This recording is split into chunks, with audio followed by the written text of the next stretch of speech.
আল্লাহ, তুমি আমার যত পরীক্ষা নাও আমি যেন ফেল না করি না। আমার স্বামীর আগে আমার মরণ দিয়া দিও, আমি যেন আমার স্বামীকে অবজ্ঞার না করি গো। আমার স্বামীর যদি খেদমতে টুরটি হয় তুমি বেজার হয়ে যাবে আল্লাহ, আমি যেন আমার স্বামীর খেদমত করতে পারি। চোখের পানি ছেড়িয়া ছাড়িয়া কাঁদতে লাগলো রে।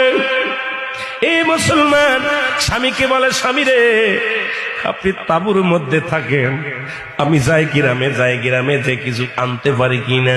স্বামীকে ওই তাঁবুর মধ্যে রেখে কুড়ে ঘরের মধ্যে রেখে গ্রামে যায় কাজ করতে।